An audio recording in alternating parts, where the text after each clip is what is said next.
I've been interested in contemporary music all of my playing career, but even before that, when I was a school student, I was interested in works that I'd encounter in my local youth orchestra.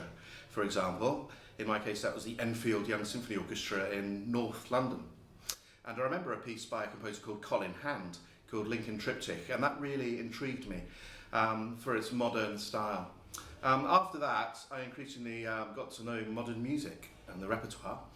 When I was at university, Surrey University, I had a professor, Sebastian Forbes, who was a recognised British composer. He introduced me to composers such as Charles Ives, Alban Berg, Arnold Schoenberg, the modern era of music, and my interest certainly led on after that to the later composers such as Stockhausen, Boulez, Ligeti, etc. I went to York University also, and that had a particularly thriving new music group, and I played a lot of new music at York. This is in the early 1990s, mostly by student composers who were studying there, but also by the staff of York University, who had one or two eminent composers there, such as, for example, David Blake, who was recognised as a successful British composer. Originally from London, I moved back to London when I started my professional life, and I became involved with a group in Bristol called the Brunel Ensemble of Bristol, who specialised in playing British contemporary music, and that again gave me lots of exposure to varied styles within the context of contemporary music. So those are just a few of the avenues and places where the interest in new music was sparked in my own personal taste, and it's lasted ever since.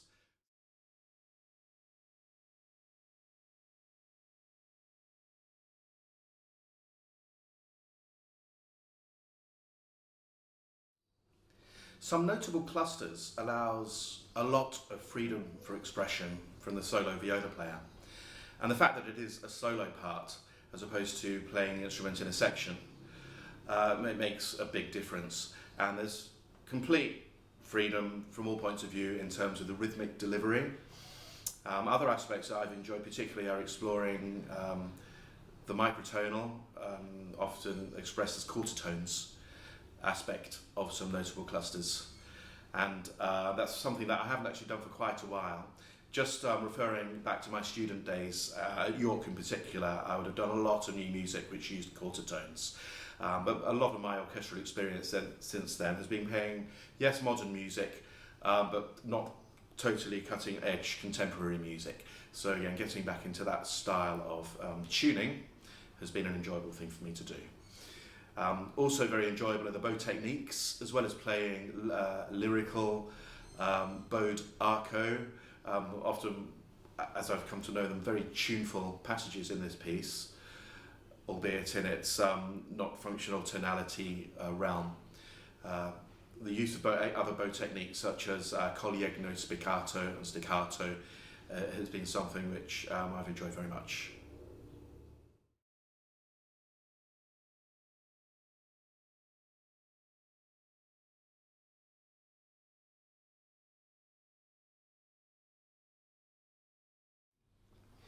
Marcus and myself have produced some notable clusters as an audio and also video experience.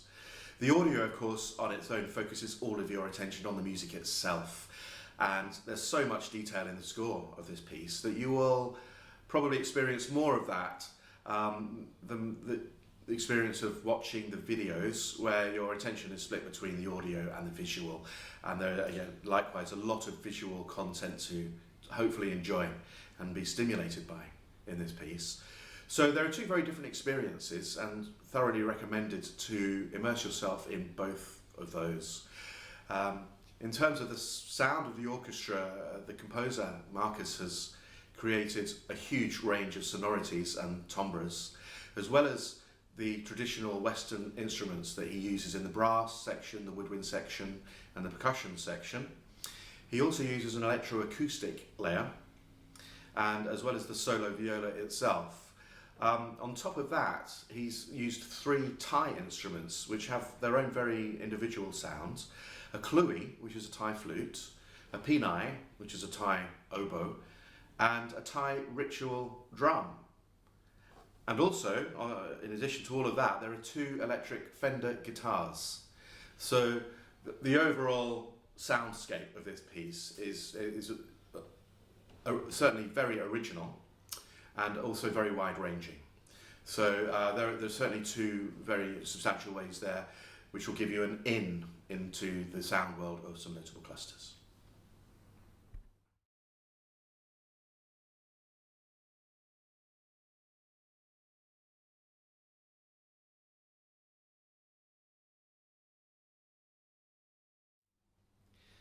The first step in terms of creating the videos was the video recording of the viola solo part itself, which I recorded in one take, which is 40 minutes approximately in total, in a teaching studio where I work at the Royal Bangkok Symphony School.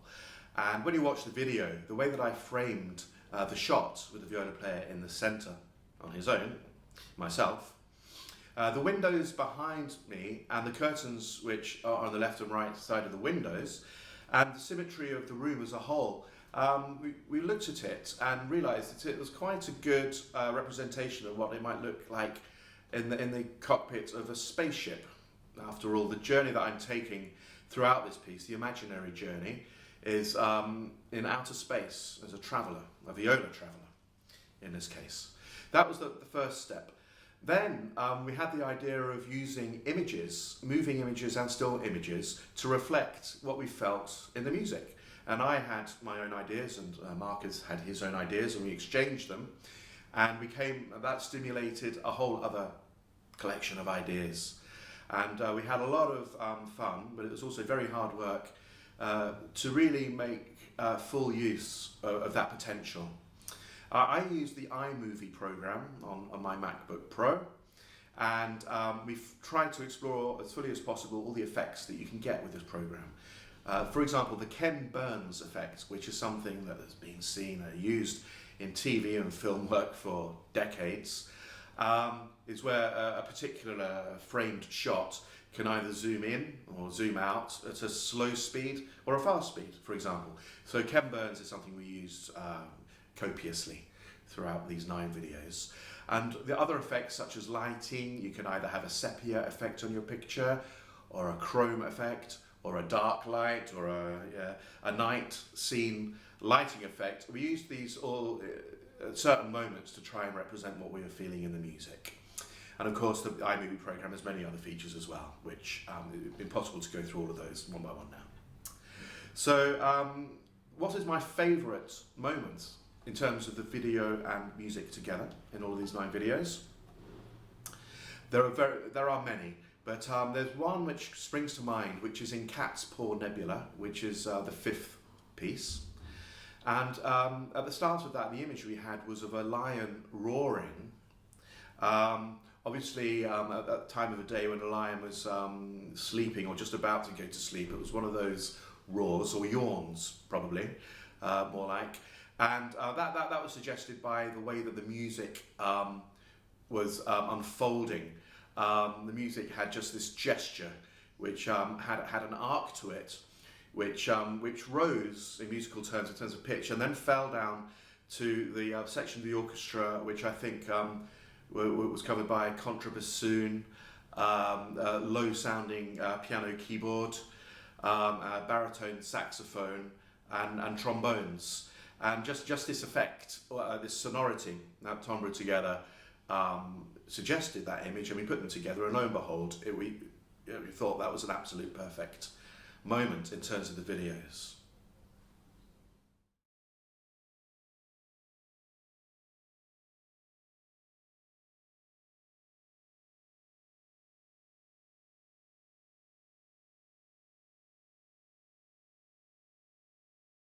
Travelling through space solo, of course, I'd be very excited. I would hope when I actually got there, and taking in all of the incredible sights and experiences along the way. But being on my own also, I think I'd be constantly wondering if there's anybody else or anything in terms of life form out there. So, of course, we don't know the answer to that big question, but I think that would be right at the front of my mind for this particular journey. This is the instrumentation page that Marcus Tristan has produced for some notable clusters, and it has the orchestration with the brass, woodwind, percussion, etc. And also a stage plan of how all of these instruments and myself, the soloist, would appear on stage. And the solo viola, let me just point out, would be here, but you can see from there the solo viola would be taking a route, walking around as the performance is taking place through the sections of the orchestra as a representation of the journey in outer space. So that would deviate from the normal concerto scenario, where the soloist would usually stay in the same place on the platform for the whole piece. Also, in the stage setup, I'll point out that there are quadraphonic speakers set up on each corner of the whole stage, which would represent in many ways the whole essence of what this piece is about, which is an exploration of not the entire universe, but vast expanses of the universe.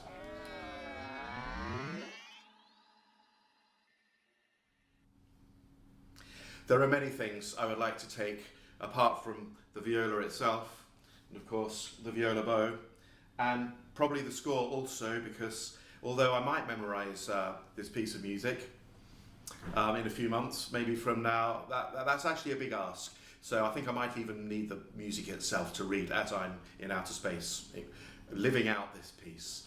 But there's one thing that I really would need, I think, on a journey which is this long, and a performance we're thinking could be anything in the region of 1 hour in a life situation.